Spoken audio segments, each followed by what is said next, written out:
మన ధ్యానాంశము secret of blessing, ఆశీర్వాద రహస్యము.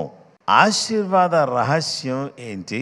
ఒక వ్యక్తి ఆశీర్వాదాన్ని ఏ విధంగా పొందుతున్నాడు, ఈ ఆశీర్వాద రహస్యం ఏంటి అనేటటువంటి విషయాన్ని మనం తెలుసుకోవాలి.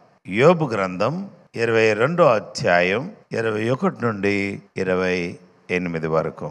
ఆయనతో సహవాసము చేసిన ఎడల నీకు సమాధానము కలుగును, అలాగున నీకు మేలు కలుగును. ఆయన నోటి ఉపదేశమును అవలంబించుము, ఆయన మాటలను నీ హృదయములో ఉంచుకొనుము. సర్వశక్తిని వైపు నీవు తిరిగిన ఎడల నీ గుడారములో నుండి దుర్మార్గమును దూరముగా తొలగించిన ఎడల నీవు అభివృద్ధి పొందెదవు. మంటిలో నీ బంగారమును, ఏటి రాళ్లలో ఓపీరు సువర్ణమును పారవేయము. అప్పుడు సర్వశక్తుడు నీకు అపరంచిగాను ప్రశస్తమైన వెండిగాను ఉండును. అప్పుడు సర్వశక్తుని యందు నీవు ఆనందించదవు, దేవుని తట్టు నీ ముఖము ఎత్తెదవు. నీవు ఆయనకు ప్రార్థన చేయగా ఆయన నీ మనవి ఆలకించును, నీ మ్రొక్కుబళ్ళు నీవు చెల్లించదము. మరియు నీవు దేనినైనను యోచన చేయగా అది నీకు స్థిరపరచబడును, నీ మార్గముల మీద వెలుగు ప్రకాశించును. ఆశీర్వాద రహస్యం ఏంటి? ఒక వ్యక్తి ఆశీర్వదించబడడానికి ఉన్నటువంటి రహస్యం ఏంటి? ఏ విధంగా మనం ఆశీర్వదించబడవచ్చు? ఒక బ్రదర్ నేను విజిట్ చేస్తే ఆయన ఒక మాట చెప్పారు. ఏమన్నారంటే, అయ్యా నేను చిన్నగా ఉన్నప్పుడు నా స్నేహితుడు ఒకడు నాకేం చేశారంటే టైప్ నేర్చుకోవడానికి నన్ను ఎంకరేజ్ చేశారు. కానీ డబ్బులు లేవు నా దగ్గర, కానీ నా ఫ్రెండే నాకు మనీ పే చేసి టైప్ నేర్చుకోవడానికి అతడు సహాయం చేశాడు. అతనితో నాకు ఏర్పడిన పరిచయం, ఆ పరిచయం ద్వారా నా జీవితంలో నేను టైప్ నేర్చుకోవడానికి తర్వాత ఫర్దర్ స్టడీస్లో దేవుడు నాకు సహాయం చేశాడు. ఓ టైం వచ్చినప్పుడు దేవుని మహాకృపను బట్టి నాకు ఉద్యోగం వచ్చింది. ఉద్యోగం మాత్రమే కాదు, ప్రమోషన్ వచ్చింది. ఆ రోజు ఆ వ్యక్తి నాకు పరిచయం అయ్యి ఉండకపోతే నా జీవితంలో నేను ఈరోజు ఈ స్థితిలో ఉండేవాడిని కాదు. పరిచయం ఏం చేస్తుందంటే మన జీవిత గమ్యాన్ని, దిశను మార్చివేస్తుంది. అక్వైంట్, పరిచయం. Acquaint means to cause to know personally. ఒక వ్యక్తిని వ్యక్తిగతంగా తెలుసుకోవడం. పరిచయం అయినప్పుడు మనకి ఒక వ్యక్తి పూర్తిగా అర్థం కాడు, కానీ పరిచయం అయినప్పుడు కొంచెమే మనకు అర్థం అవుతాడు. అయితే పరిచయం ఏమవుతుందంటే మన పరిస్థితులనే మార్చివేస్తుంది. పరిచయం మన పైకి తీసుకొస్తుంది. పరిచయం మన బ్రతుకును మార్చివేస్తుంది. పరిచయం మన బ్రతుకులో గొప్ప కార్యాలు చేసేదిగా ఉంది. ఆయన పిల్లలమైనటువంటి మనమందరం కూడా ఎక్కడ కూర్చున్నా, ఎక్కడ నుంచి వింటున్నా, ఏ ప్రాంతము నుంచి ఏ వాక్యాన్ని వింటూ వీక్షిస్తున్నా, నా ప్రియమైన వారలారా, పరిచయం ఒక వ్యక్తిని గొప్ప స్థితిలో తీసుకొస్తుంది. అయితే గొప్ప స్థితిలోకి రావాలంటే మనకు పరిచయమైన వ్యక్తి ఎవరు అనేది మనకు అర్థం కావాలి. మనకు అన్ని పరిచయాలు మంచివి కావు. కొన్ని పరిచయాలు తాగుబోతులుగా మనం మార్చవచ్చు. కొన్ని పరిచయాలు మనల్ని లోకస్తులుగా చేయొచ్చు. కొన్ని పరిచయాలు వ్యర్థమైన వాటిని అనుసరించేటట్టుగా చేయొచ్చు. కొన్ని పరిచయాలు మన యొక్క పతనానికి కారణం కావచ్చు. కానీ యేసుని గన పరిచయం చేసుకుంటే, ఆయనతో గన సహవాసం చేస్తే అది మనకు మేలు మేలు మేలు. దేవుడే జోక్యం చేసుకుని దేవునితో నీవు సహవాసం చేస్తే, దేవునితో నీవు పరిచయం కలిగినటువంటి వ్యక్తిగా నీ జీవితం ఉంటే అది నీకు దీవెన, అది నీకు ఆశీర్వాదకరము అని యేసయ్య నామములో నేను తెలియజేస్తున్నాను. యోబుకు స్నేహితుడు ఈ విధంగా అన్నాడు, ఆయనతో సహవాసము చేసిన ఎడల నీకు సమాధానము కలుగును, అలాగున నీకు మేలు కలుగును. Now acquaint yourself with him and be at peace, thereby good will come to you. If you acquaint with God, if you start having fellowship with God, the first blessing that you receive is peace. నీకు నెమ్మది నీలోకి వచ్చేస్తుంది. ఆ తరువాత ఏం జరుగుతుంది? Good will come to you. నీకు మేలు జరుగుతుంది, నీకు సమాధానం కలుగుతుంది. ఏది ఏమైనా ఆ జీవము గల దేవునితో మనమందరం కూడా ఏం కలిగిన వారిగా ఉండాలంటే పరిచయం, సహవాసం.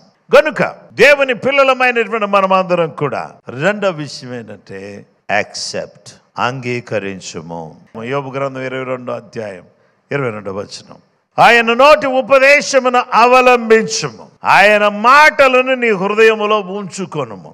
నీ ఎదురు నేను పాపము చేయకుండానట్లు నా హృదయములో నీ వాక్యమును ఉంచుకొని ఉన్నాను.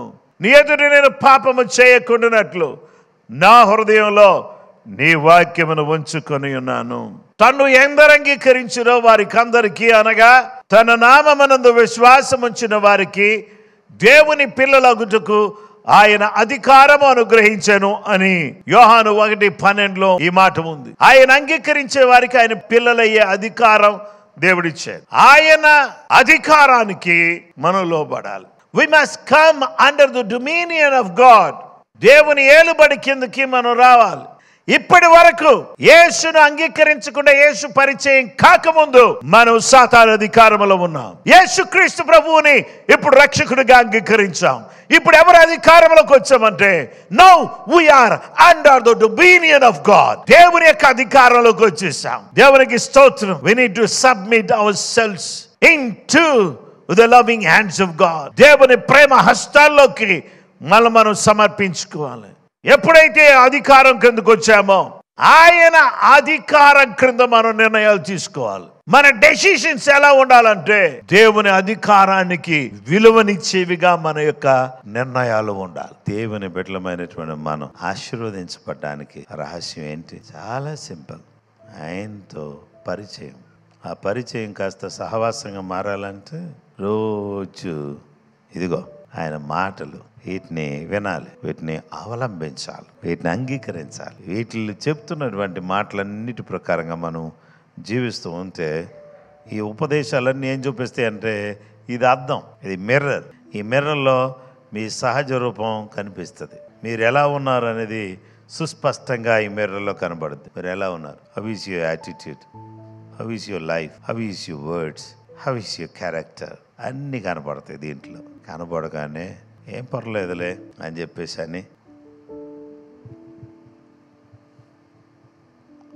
దాచుకుంటే ఏమవుతుందంటే కొద్దిసేపే దాయగలను, మళ్ళీ నేను వదిలేసిన తర్వాత ఆ దాచుకున్నది కాస్త బయటకు వచ్చేస్తుంది. ఎప్పుడైతే కనబడిందో ఆ కనబడిన దాన్ని సహవాసం చేస్తుంటే ఏదో తేడా కనిపిస్తుంది. ఆయనతో ప్రార్థన చేస్తుంటే ఏదో తేడా కనిపిస్తుంది. ఆయన ఉపదేశం వింటుంటే ఏదో తేడా కనిపిస్తుంది.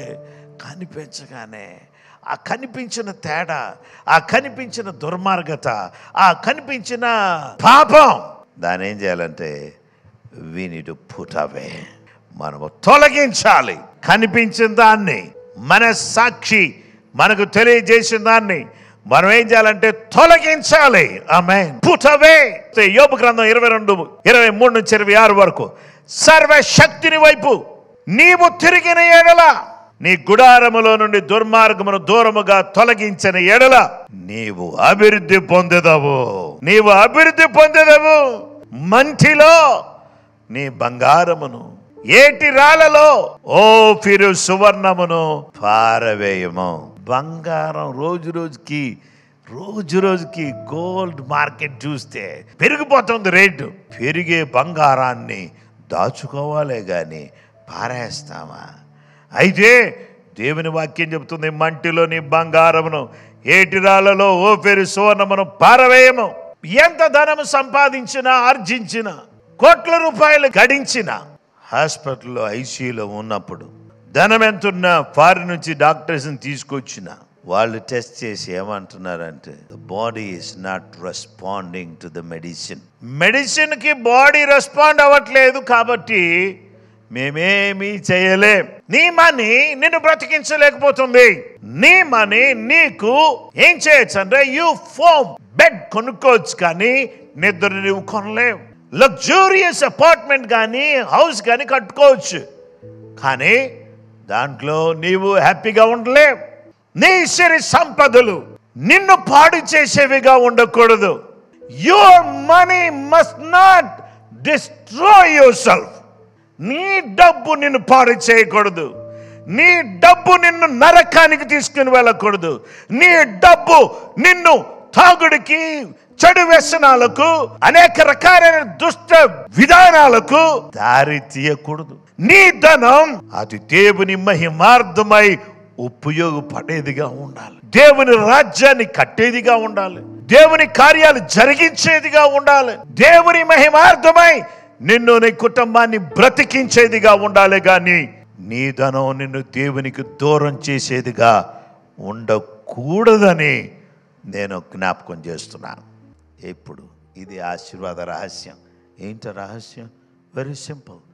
పరిచయం, అంగీకారం. ఆ తర్వాత అంగీకరించి కాస్త సహవాసం చేస్తూ ఉంటే ఏమైతే నచ్చలేదో, ఏవైతే దుర్మార్గత, ఏదైతే చెడు, ఏదైతే పాపం ఉందో దాన్ని కన్నా నిన్ను గర్వానికి గురి చేసి, నిన్ను నరకానికి పాత్రులుగా చేసి, అది డబ్బు కానీ, బంగారం కానీ, అది పేరు కానీ, ప్రఖ్యాతి కానీ, పలుకుబడి కానీ, పదవి కానీ, ఏదైనా సరే దాన్ని కన్నా పారేస్తే అప్పుడు దేవుడు నీకు బంగారం అయిపోతాడు.